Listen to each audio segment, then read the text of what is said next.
Okay, today's project is to fix up this thing and figure out why nothing on it at all seems to work and hopefully get it cleaned up and, well, working. Okay, here on the back side. So the thing about the tractor is it's a New Holland. So it's made by Ford, or Ford's design, but it's made in the UK is my understanding. And as a result, you can see here where it says, it's upside down, but it says made in England, which is good or bad. The thing is, it means that the electronics on this were done by Lucas, who is also known as the Prince of Darkness, because all the electronics made by that fucking company will leave you in darkness. So I think it might have been red at one time, but I'm going to make it red again, even if it wasn't. Maybe clean up some of this a little bit. And I'm going to reset the hours to... I mean, the cable here hasn't been doing shit, so I think the hours are... God knows what the fuck they are. So I'm going to set them to 0.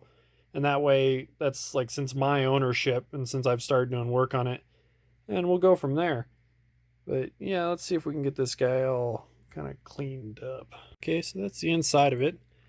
Little trick for getting needles and stuff like that off is you take 2 screwdrivers, one on either side, and if you pry just right, you can usually get them to just pop off without no muss, no fuss. I mean, it's not a bad little unit. I'm guessing that this thing on the back side over here, that's probably a voltage regulator. And whether or not it works, Jesus Christ, your guess is as good as mine.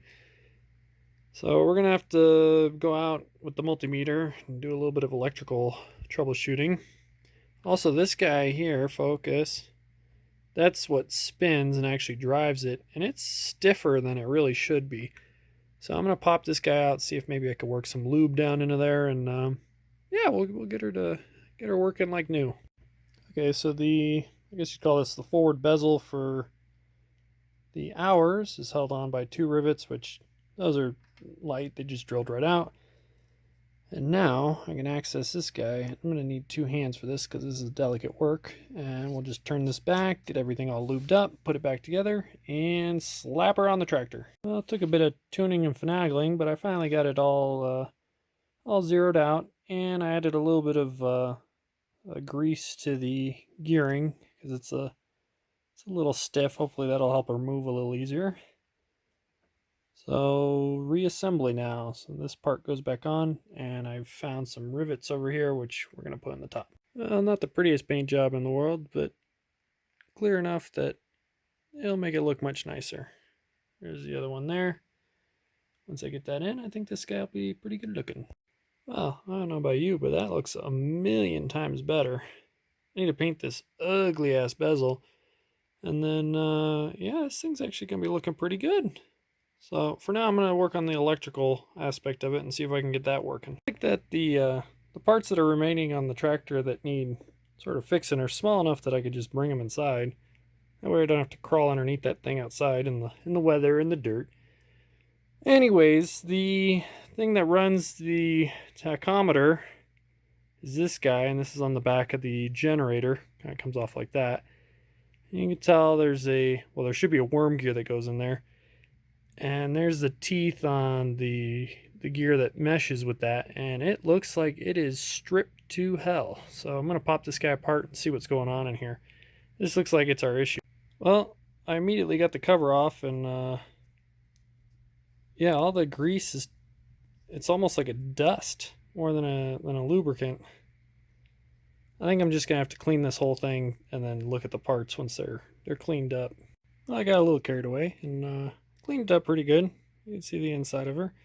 Nice thing is this guy looks like it's all right.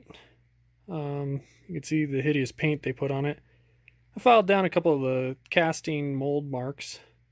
Well, maybe not those, but the ones along there and so forth. But anyways, the big issue is this guy right here, which if you look at it, come on, focus. Okay. Good gear, good gear, good gear. Garbage, just completely stripped, gone. Teeth are trash. Part needs to be replaced. There's no way to save this. This poor little guy. Methinks me breathe me last, because she's toast. Second print, going a lot better than the first couple. Well, second real print. This is actually the third print I've done on this. So, still need to buy more spool for it, more filament. You'll notice it's printing black, but I actually have pink, purple, I don't know, whatever color you call that, feeding into it. It just got to the end of that one and I shoved it in right at the right moment. So as soon as it makes its way all the way down to the extrude head, it'll become multicolored. So hopefully this is enough for this print. This is actually a sort of a light base for my father. He's got these lanterns that he built up front, and he needs something to hold a pancake box, a light socket, and a glass, not quite a bell jar, but it's just a regular cylindrical glass container, probably a flower vase, I think, that he found that's the right size, and he's flipping it over as a, I guess you'd call it a cover.